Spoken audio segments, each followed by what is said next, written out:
Lord be with you. And with your spirit. A reading from the Holy Gospel according to Saint Mark. Glory to you, O Lord. As Jesus left Jericho with his disciples and a large crowd, Bartimaeus, that is the son of Timaeus, a blind beggar, was sitting at the side of the road. When he heard that it was Jesus of Nazareth, he began to shout out to say, Son of David, Jesus, have pity on me. And many of them scolded him and told him to keep quiet. But he only shouted all the louder, Son of David, have pity on me. Jesus stopped and said, Call him here. So they called the blind man. Courage, they said, get up, he is calling you. So throwing off his cloak, he jumped up and went to Jesus. Then Jesus spoke, What do you want me to do for you? Rabboni, the blind man said to him, Master, let me see again. Jesus said to him, Go, your faith has saved you. And immediately his sight returned, and he followed him along the road. The Gospel of the Lord. Praise to you, Lord Jesus Christ. Please be seated. My dear brothers and sisters, we just heard a miracle that the Lord has done. So let us read this passage and examine and understand the meaning of it. That is from the Gospel of Mark chapter 10 verse 46 onwards. Let us read one by one and then examine the meaning of it. That is, they came to Jericho. As he and his disciples and a large crowd were leaving Jericho, Bartimaeus, son of Timaeus, a blind beggar, was sitting by the roadside. And then verse 47, we read, when he heard that it was Jesus of Nazareth, he began to shout out and say, Jesus, son of David, have mercy on me. He cried loudly. And then some people told him, keep quiet, don't shout. There is no meaning in shouting. We are all after him, but he's not even looking at us. So there is no point in you shouting. And then what did he say? Let us read verse 48. We read like this. Many sternly ordered him to be quiet, but he cried out even more loudly, Son of David, have mercy on me. Then Jesus stood still in his life and spoke to him. Now, let's take once again the first word, 46. You know, this happened, they came to Jericho. Jericho has a history. If you know what is Jericho, what happened in Jericho, let us read in Joshua chapter 6 verse 1 onwards. Joshua chapter 6 verse 1 onwards. Now Jericho was shut up inside and out because of the Israelites. No one came out and no one went in. So the Jericho wall is so strong. Nobody could defeat the people of Jericho because the Jericho fortress was so strong. And it was a big block for the Israelites from coming inside of Jericho wall. So what happened? Let's read verse 2. The Lord said to Joshua, See, I have handed Jericho over to you, along with its king and soldiers. So God said, you know, there is a whole country inside the wall. Outside the wall, Israelites. And the Israelites are trying to see, is there any possibility to breach this wall and get inside? It was impossible. And then the people are waiting outside. The Israelites are waiting outside how to defeat the Jericho people and conquer this place and stay there. But they could not. And the people of Jericho, they were so comfortable because the walls are very strong. Then God said, See, I have handed Jericho over to you. This land is yours. All the blessings that this land has is yours. It is yours. With its king and soldiers, everyone is yours. But poor Israelites, they have no way they can get hold of this, whatever that is inside, because there is a wall. My dear brothers and sisters, this also shows one thing. The Lord says, all the blessings, healings, miracles, whatever that I have is yours. All the blessings from heaven, the whole heaven is yours. Every blessing, every wealth, every prosperity, every healing, every deliverance, everything is yours. And we all are standing helpless. We know the whole is ours. The whole inside this wall is ours. But we don't know how to grasp it. We don't know how to hold it and conquer it. And now God is revealing a secret. How to break the bondages. How to break the walls which are blocking you from holding on to the blessing, healing, miracles, wonders, anointing, protection, and presence of God. How to break these walls which are blocking. And we continue reading. The Lord said to them, so verse 2, let's read once again verse 2. The Lord said to Joshua, see, I have handed Jericho over to you, along with its king and soldiers. Verse 3. You shall march around the city. You shall march around the city, all the warriors circling the city once. Thus you shall do for 6 days.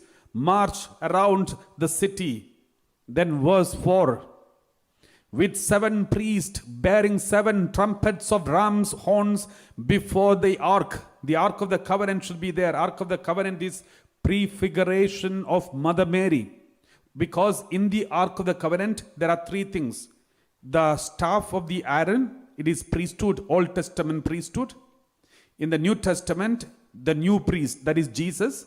So the staff of the Aaron is the prefiguration of Jesus himself. And the second thing that is inside the Ark of the Covenant is the 10 commandments, the 2 tablets in which the 10 commandments were written. That means the Old Testament law. So what is the New Testament law? Who is the New Testament law? Jesus is the New Testament law. So the Old Testament law, the 10 tablets, is a prefiguration of Jesus himself, the New Testament law. The third one inside the Ark of the Covenant is manna. What is manna? The bread of the heaven, bread of the angels. And who is the manna in the New Testament? Jesus himself. He is the living bread that comes down from heaven. And all these 3 were kept inside the Ark of the Covenant. So what is the Ark of the Covenant? It's a small box. It's a small box which the priest used to carry. Inside the Ark of the Covenant, these 3 things are kept. These 3 things are the symbol of Jesus Christ. And Jesus was in the womb of Mother Mary. And therefore the church fathers always consider Mother Mary as the Ark of the Covenant, new Ark of the Covenant. So we have given a talk about Mother Mary as the new Ark of the Covenant some time back. It is available in the YouTube. You can check it and you will get all the information connected to it from the biblical point of view. So Mother Mary, so the Ark, they were carrying the Ark of the Covenant and with the big trumpets, and the priests were there. On the 7th day, you shall march around the city 7 times, the priests blowing the trumpets. And verse 5. When they make a long blast with the ram's horn, as soon as you hear the sound of the trumpet, then all the people shall shout with great shout. And the wall of the city will fall down flat, and all the people shall charge straight ahead. So this is what God said. So in order to bring down this such a mighty fortress, in order to do that, the best way is make a procession around this, carrying the Ark of the Covenant, in which all the holy things, the manna, tablets, and the staff, and then go around and praying together. At the last moment, last round, you have to make a loud worship, loud praise, loud shout, and then the whole fortress will fall down. Continue reading verse 6. So Joshua son of Nun summoned the priest and said to them, take up the Ark of the Covenant and have 7 priests carry 7 trumpets of ram's horns in front of the Ark of the Lord. Verse 7. To the people he said, go forward and march around the city, have the armed men pass on before the Ark of the Lord. Verse 8. As Joshua had commanded the people, the 7 priests carrying the 7 trumpets of ram's horns before the Lord went forward, blowing the trumpets with the ark of the covenant of the Lord following them. Verse 9. And the armed men went before the priest who blew the trumpets. The rear guard came after the ark while the trumpets blew continually. Verse 10. To the people Joshua gave this command, you shall not shout or let your voice be heard, nor shall you utter a word until the day I tell you to shout. Then you shall shout. Verse 11. So the ark of the Lord went around the city, circling it once, and they came into the camp and spent the night in the camp. Verse 12. Then Joshua rose early in the morning, and the priest took up the ark of the Lord. Verse 13. The 7 priests carrying the 7 trumpets of ram's horns before the ark of the Lord passed on, blowing the trumpets continually. The armed men went before them, and the rear guard came after the ark of the Lord while the trumpets blew continually. Verse 14. On the second day they marched around the city once and then returned to the camp. They did this for 6 days. Verse 15. On the 7th day they rose early at dawn and marched round the city in the same manner 7 times. It was only on that day that they marched around the city 7 times. So the 7th day they marched 7 times. Verse 16. And at the 7th time, when the priest had blown the trumpets, Joshua said to the people, shout, for the Lord has given you the city. They shouted, praising God at the top of their voice. Verse 17. The city and all that is in it shall be devoted to the Lord for a destruction. Only Rahab the prostitute and all who are with her in her house shall live, because she hid the messengers we sent. Verse 18. As for you, keep away from the things devoted to destruction, so as not to covet and take any of the devoted things, and make the camp of Israel an object of distraction, bringing trouble upon it. Verse 19. But all silver and gold and vessels, bronze and iron are sacred to the Lord. They shall go into the treasury of the Lord. Verse 20. So the people shouted, the trumpets were blown. As soon as the people heard the sound of the trumpets, they raised a great shout, and the wall fell down flat. So the people charged straight ahead into the city and captured it. So this is what happened in Jericho. You can see there is a big wall, people outside, and whatever that is inside, God said, what is inside is yours. But you have to break the wall. In order to break the wall is march forward and then shout at the top of your voice, and then the block will fall down, and then remove everything that is of that belong to Jericho. Remove everything. Don't take anything that is contaminated, and come to the Lord. So this is something that is very important for us to know when we read today's gospel. Because in today, we read Gospel of Mark chapter 10 verse 46. It is happening in Jericho. And there is a blind man, he's a blind beggar. He's sitting there. He wants a blessing. What is that blessing? He wants healing of his eyesight. But biggest block is, and there is a blessing, Jesus is going in front of him. But biggest block is his own blindness, and he doesn't know where Jesus is. Nobody is there to take him to Jesus. There is a block in front of him. So in order to bring down this block, he had only one option. And he took that option. That option is this: shout at the top of his voice. When he tried to shout once, there were so many people to stop him. They said, keep quiet, don't make noise. There is no meaning in shouting. When he shouted first time, Jesus did not hear it, or Jesus did not stop there. When he heard it was Jesus of Nazareth, he began to shout out and say, Jesus, son of David, have mercy on me. Verse 48. Many sternly ordered him to be quiet, but he cried out even more loudly, Son of David, have mercy on me. He cried out more loudly he shouted. Then what happened? Verse 49. Jesus stood still. That means the block, the walls of Jericho fell down. And the blessing is standing still in front of him. And then Jesus said, call him here. Then they called the blind man, the same enemies who were trying to stop him. They became instruments in bringing him closer to God. Today's enemy, if you don't focus on your enemy, if you focus on Jesus, today's enemy will be tomorrow's helpers. So they called the blind man, saying to him, get up, take heart, get up, he's calling you. Verse 50. So throwing off his cloak, he sprang up. There are two things which he was attached to: the place where he was sitting and the cloak which he was covering. He threw them off because God is calling. I don't need these things of my past life. This is of my past life. As a blind man, a beggar, I needed this place, I needed this cloak. Now I don't need it because I am with God.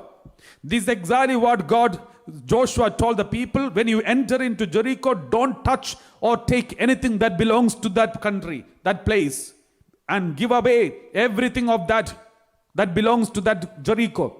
And exactly the same thing this beggar is also doing. He gave up everything that is connected to his past life and then came running to Jesus.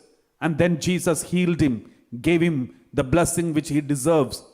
So that is why this place is very important. That is why, along with this miracle, the place name is also mentioned. We read once again Gospel of Mark chapter 10 verse 46. We read, they came to Jericho. Joshua had the miracle in Jericho. This man had his miracle in Jericho. Joshua had a big block, that is a big wall that is blocking him from achieving the blessing of Jericho country. Here this blind man had a big block from achieving the blessing from Jesus. And then he tried his best, but he could not be successful. In Joshua's case, he destroyed the wall by shouting at the top of his voice along with all the country, all the Israelites, and the walls fell down.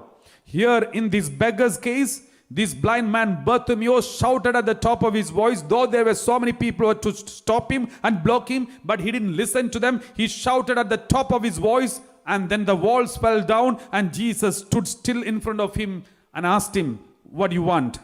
And then Joshua asked the people not to touch anything of that belongs to Jericho. Here Bartimaeus, he gave up everything that belongs to his past life and came towards Jesus. And then Jesus asked him, what do you want me to do for you? What do you want me to do for you? Then he said, my teacher, let me see again. Praise the Lord. So here in this passage, the connection between the Old Testament and New Testament, you can also see something special with this blind beggar. The first one, the determination, a strong desire to possess Jesus. A strong desire to seek Jesus. Strong desire to approach Jesus. That is one of the greatest qualities everyone should have if you really need a healing and blessing. A strong determination. I want Jesus. I want Jesus to listen to my prayer. I want Jesus to listen to my cry. That is why even when others stopped him from praising, he did not stop. He cried out loudly at the top of his voice, and the Lord blessed him. So this is the first quality this beggar, this blind man Bartimaeus had. The second quality he had, though he was a beggar, he was interested in spirituality. He was interested in knowing the Bible. He was interested in the Messiah. He was interested in everything of the Torah, Bible. How do we know? Because the moment he came to know it was Jesus who was passing by. How did he address Jesus? Normally, ordinary people should be addressing Jesus, son of Joseph of Nazareth. Because everybody knows he is the son of Joseph of Nazareth. But here this blind beggar called Jesus son of David. Jesus son of David, because only the Messiah will be called as son of David, because there is a prophecy, a son of David will be sitting on the throne of Israelites.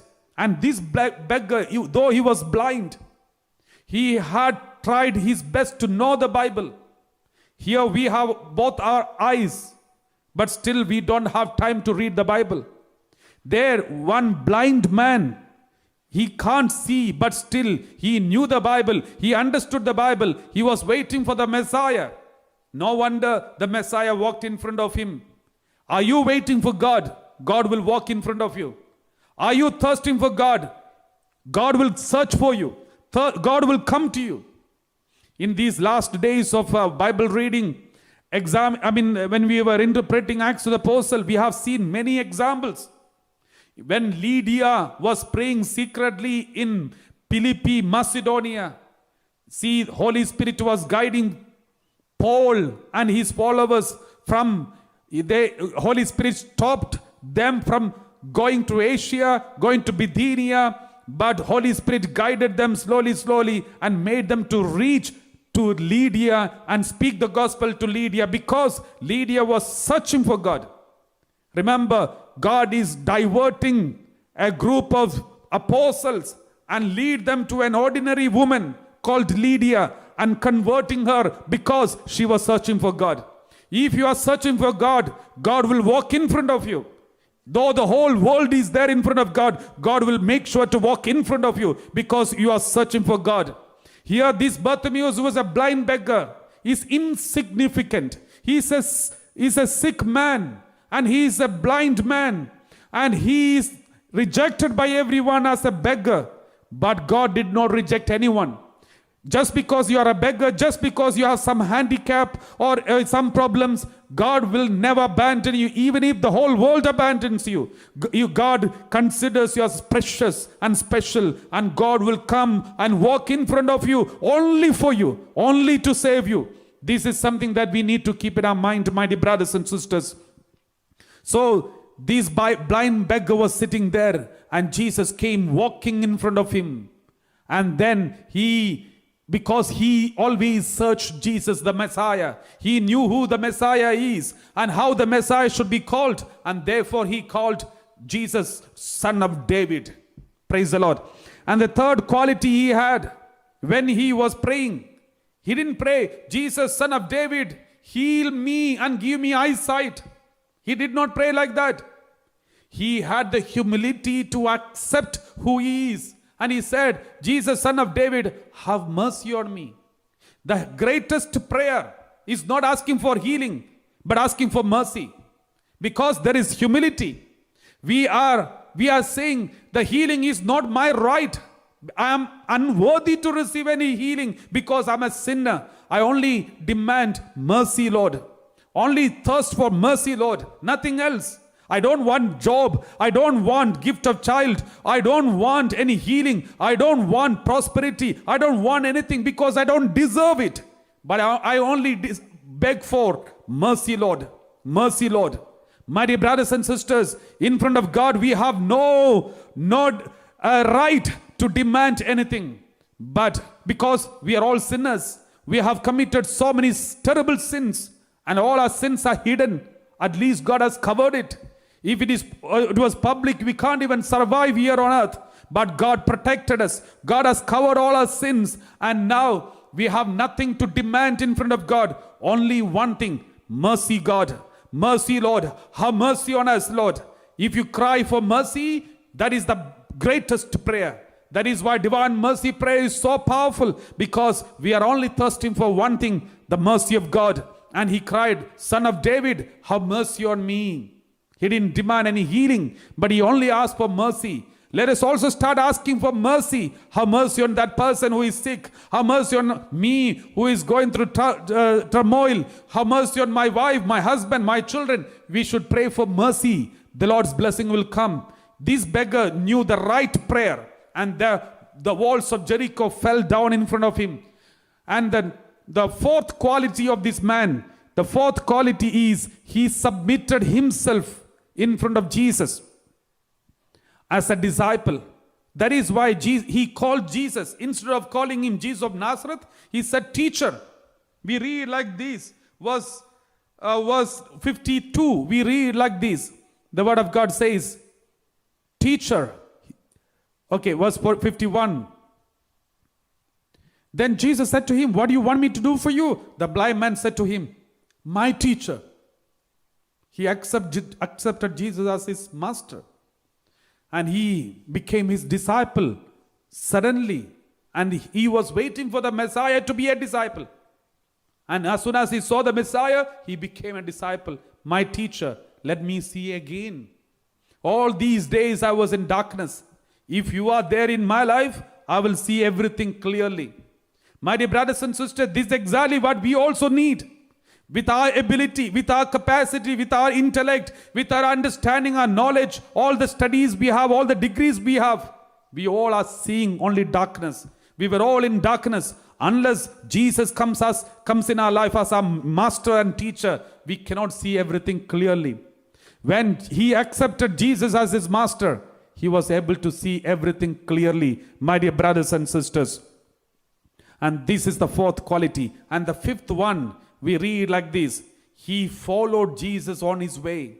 We read verse 52. Verse 52. Jesus said to him, go, your faith has made you well. Immediately he regained his sight and followed Jesus on the way. What did Jesus say? You go. But what did he do? He followed Jesus. That is, he's going, he's following Jesus. His way of life is way of Jesus. That is why Jesus told him, you go on your way, but he selected the way of Jesus. And this is the fifth quality of this man. And that is why he is eligible to get this healing. And he got it. My dear brothers and sisters, this is exactly the five qualities we need. If we have these qualities, surely whatever that God belongs to God is yours. God said, what is mine is yours. Why are you worried? First one, determination. A strong determination. Second one, thirsting, seeking God, knowing God, understanding Bible, the word of God. Even if it is a block for you to understand, don't worry, thirst for it. Just like this man, it was impossible for him to read the Bible, but still he tried his best to know the Bible and understand and believe in it. And therefore, he was able to see, and Jesus walked in front of him. The second quality is knowing Jesus, seeking Jesus. Third one, humility. Don't ask for anything that you deserve, because we know we don't deserve anything. We only thirst for mercy of God. He asked for mercy.